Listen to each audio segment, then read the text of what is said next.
I do not wish for you to find yourself in trouble because of me. That is not one of our conditions.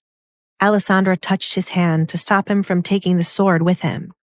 Your father stood there while some man treated you like an animal, and you wish for him not to be harmed? I would not be locked up for killing a baron. I have my ways, said Edgar. Thanks to your last name and connection to the crown, you won't be locked up, but the entire town will talk about you and call you a tyrant. I do not want that to happen. I am not saying I do not want him to die. I want you to do it quietly, and there is no one to see it happening. Alessandra caught sight of Katrina standing by the front door and James returning. Katrina would cry a river about her husband's innocence and never allow anyone to forget this moment. There was also the issue with their engagement. Although Alessandra accepted Edgar's proposal, her father was now claiming she was going to marry someone else. With there being no announcement nor ring on her finger, her father could send her anywhere he liked. There was no law to stop him as long as he wasn't selling her to the red light district. Edgar was certain Alessandra had not heard all the rumors surrounding him. He was already labeled a tyrant, and killing a baron wouldn't make his reputation worse or better. Still, it was Alessandra's choice when it came to her father's life. I will take care of it quietly. The other man you can get rid of. He is here to take me to his master to be added to a collection. But my father told me it is another man I will wed. I don't want to run into him again. Alessandra was terrified of the man who came to pick her up. Do not leave this carriage unless I call your name, Edgar instructed her, then closed the door.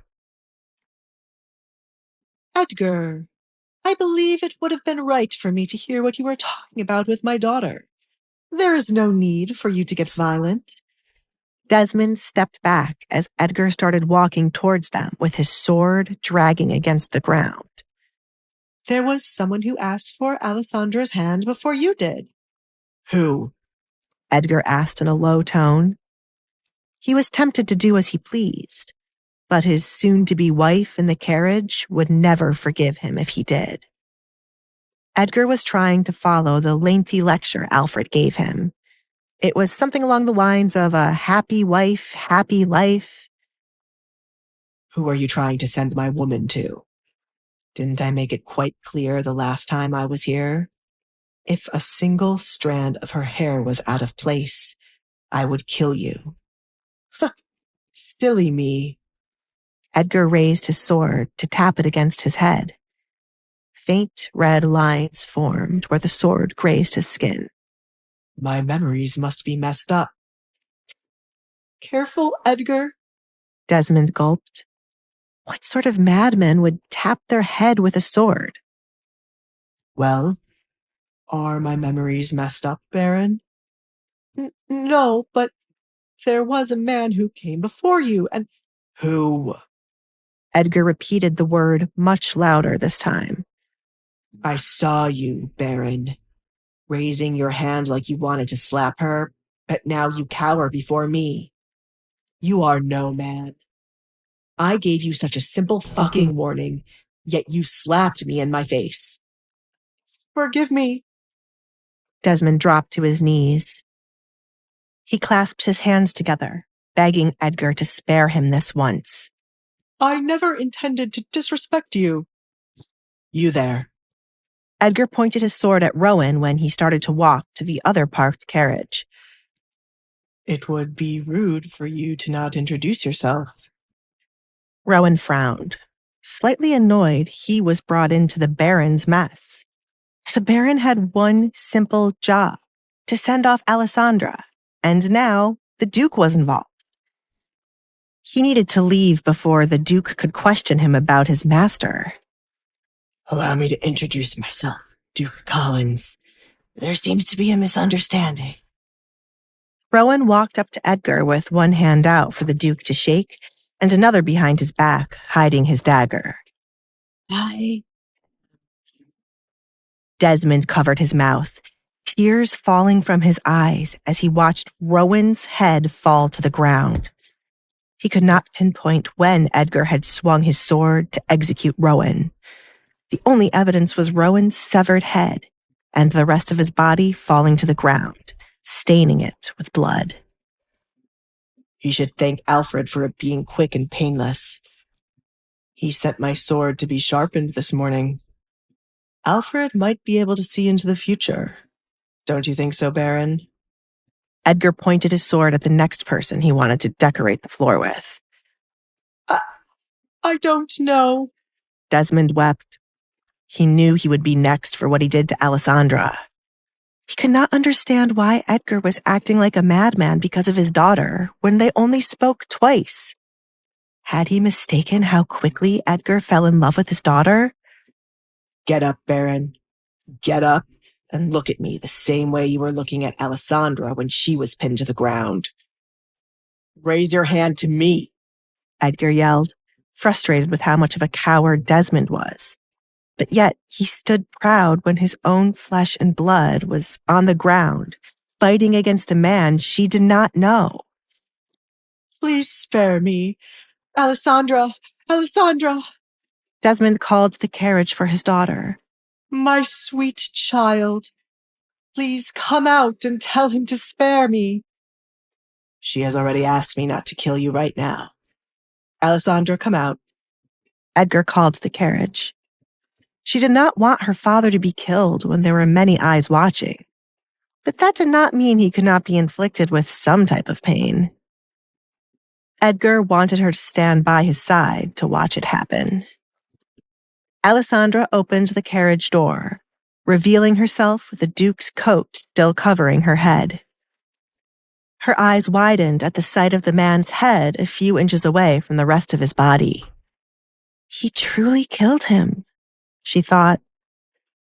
Though she told Edgar to kill the stranger, somehow she didn't expect he would. He listened to her words without any hesitation. What else could she ask him to do? It was scary of him to do this much when they were not even married yet. Alessandra wondered what would happen to anyone who offended her when she officially became a duchess. Desmond felt like his life was saved when he saw Alessandra come out to stand next to Edgar.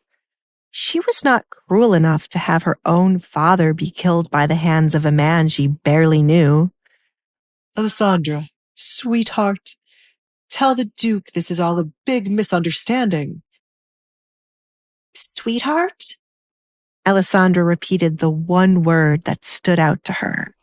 She could not remember the last time her father called her this. You really are a coward, Baron. She could no longer refer to him as her father. Alessandra, if we wed tonight, I will have a valid reason for killing your father, said Edgar. He had many other reasons why he would kill the Baron, but Alessandra did not need to learn how much more corrupted her father was. I can make a wedding happen by the end of the night. People will think I'm pregnant, and that is why the wedding was so fast, Alessandra replied. People would rather believe that than the possibility of Edgar quickly falling in love with her. I can get you pregnant by the end of the night, too. Edgar had a solution to all her problems. You... Alessandra did not push herself to argue with Edgar.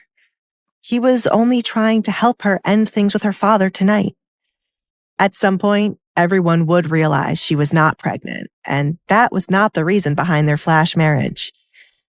Let's get married tonight, she agreed. Alessandra looked down at the mess she once called father. He was waiting to hear whether or not his life would be spared. Edgar was certain he wouldn't get in trouble for killing a baron, so why was she prolonging this? She was curious to see the extent of Edgar's power. Alessandra! Desmond cried, waiting for her to tell the Duke to leave him be. I give my consent for the Duke to marry you. He will just need to pay for your hand in marriage. Please save me, my child. Alessandra's eyes watered as she came to a conclusion that wasn't as hard as she thought it would be. Her eyes watered not because she would regret this, but due to finally feeling like a weight was going to be lifted off her shoulder. Kill him.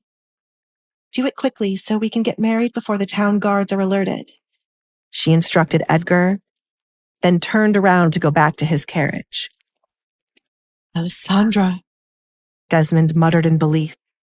Alessandra, Alessandra, Alessandra!